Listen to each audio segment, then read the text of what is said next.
Are you trying to make watermarks just like me? Well, stick around to the very end and I'll show you how to make this watermark. So for today's example, I will be using Porky's font. To download that, all you have to do is click the plus mark, go to 1001 free fonts, and then look up Porky's. You can download it, but unfortunately I already have it downloaded, so it will glitch if I try to do it.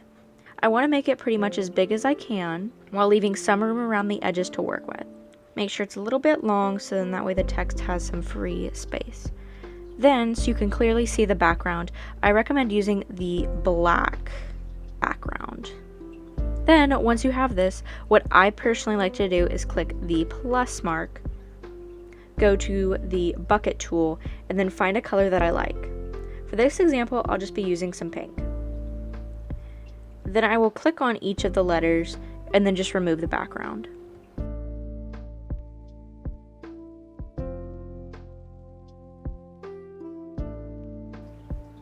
For this example though, I wanted to do every other letter. So now I will be picking a different shade of pink that I like, and I'll be doing just every other letter.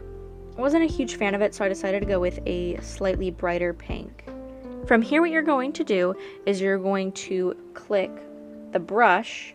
Then what you're going to do, or at least what I recommend, is using the vector felt tip pen. Then you're going to go to the oval tool or ruler, and then you're going to expand it across your text. Now what I recommend doing is doing a white color. Then with the vector felt tip pen, make sure it's pretty big, and you're going to just draw a line below your text. Then you can get rid of the tool. If there's any text still below the line, you can just color that in. While you are on the white color layer, you're then going to click clipping. Then I recommend just turning it down and then adjusting. Now you're at a really good start. Then what I recommend you doing is possibly finding something like clouds or just another simple overlay. It does not have to be too complicated. I just recommend doing this so it can create a bit of interest in your watermark. I didn't like how it looked really big, so what I'm doing instead is I'm duplicating the layer and then moving it over.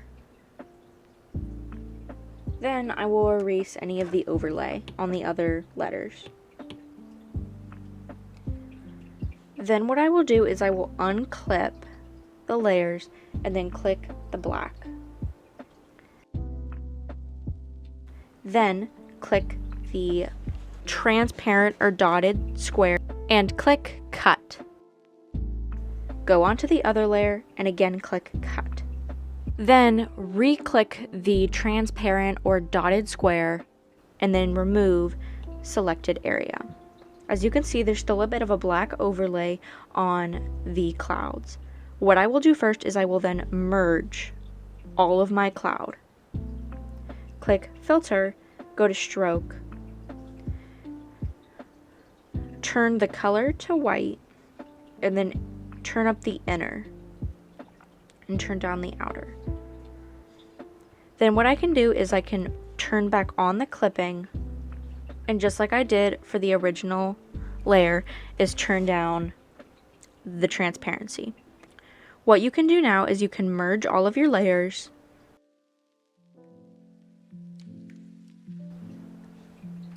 click filter, click stroke, and you can either do white, but my personal recommendation is going to the color, the darkest color you currently are using, and then darken it just a little bit more.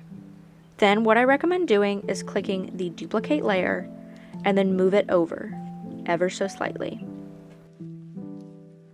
Then what you can do is you can click the brush tool and then hold down over the outline color and then brush over all your text.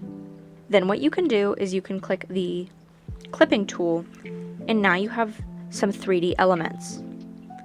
Merge the bottom layers and then merge all of the layers. Click filter again and then click stroke, but then this time change it to white. Make sure the inner isn't too thick. And now you have a pretty basic and simple yet good looking base. Quickly here, I'm going to just be fixing the E To give it a little bit more texture, I will then be making a new layer and going all the way to white. I will be then adding one of my classic textures, which is the jelly filter. It isn't quite a filter, but yet a little bit of extra adjustment that I do. It's just some simple lines and dots. And now it looks really cute, and yet it's really simple to do. I recommend from here merging all of your current layers.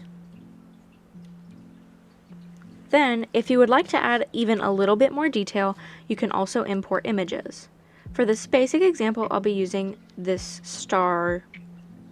shooting star thing. To remove the black background, you're going to do the same thing as last time by going to the magic wand and then the dotted square and then clicking the black background and then clicking cut. I recommend cutting it just a few times and then click remove selected area. If there's any space that you notice, you can simply just erase it. To give it an interesting shape while still keeping the words very clear to read, I decided to remove some of the lines from the star. I then wanted to give it an outline just like the text.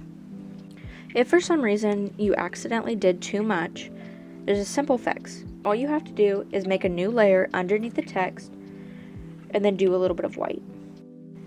Now what I normally like to do is I like to add not a white outline. A white line can sometimes be hard to work with.